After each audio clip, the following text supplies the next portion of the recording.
नवविवाहितेच्या खून प्रकरणात आरोपी पतीला जन्मठेपेची शिक्षा, 10,000चा दंड. लातूरातील घटना.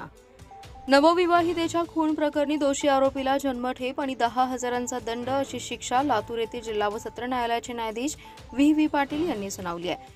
लातूर ग्रामीण पोलीस ठाण्याच्या हद्दीत 12 मे 2023 रोजी कासारगाव येथील सुनील दत्तात्रय घावीट यांच्याशी नवविवाहिता हिचं लग्न झालं होतं.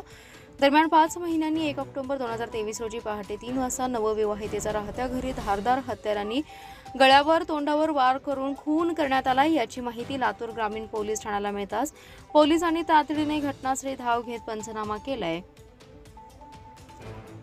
याची माहिती लातूर ग्रामीण ठाण्याला मिळताच पोलिसांनी तातडीने घटनास्थळी धाव घेत पंचनामा केलाय. याबाबत मयत नवविवाहितेचे वडील प्रभाकर साहेबराव भोसले यांच्या फिर्यादीवरून गुन्हा दाखल केलाय. नवविवाहितेला दुचाकी घेण्यासाठी 1 लाखाची मागणी करून वारंवार छळ केला. पती मुख्य आरोपी सुनील दत्तात्रय घावीट आणि इतर दोघांविरोधात गुन्हा दाखल केलाय.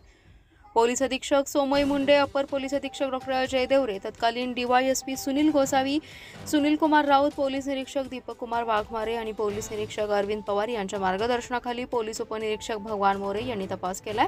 आरोपी विरोधात लातूर न्यायालयात दोषारोपपत्र दाखल केलं. या खटल्यात सरकारी अभियोक्ता संजय मुंदडा यांनी सरकार पक्षाची बाजू मांडली. लातूर येथील न्यायालयाने पडताळणी केलेले साक्षीदार आणि सबळ पुराव्याच्या आधारे मुख्य आरोपी सुनील दत्तात्रय घावीट देशमुख याला 2 मे रोजी जन्मठेप आणि 10,000च्या शिक्षाची दंड सुनावली आहे.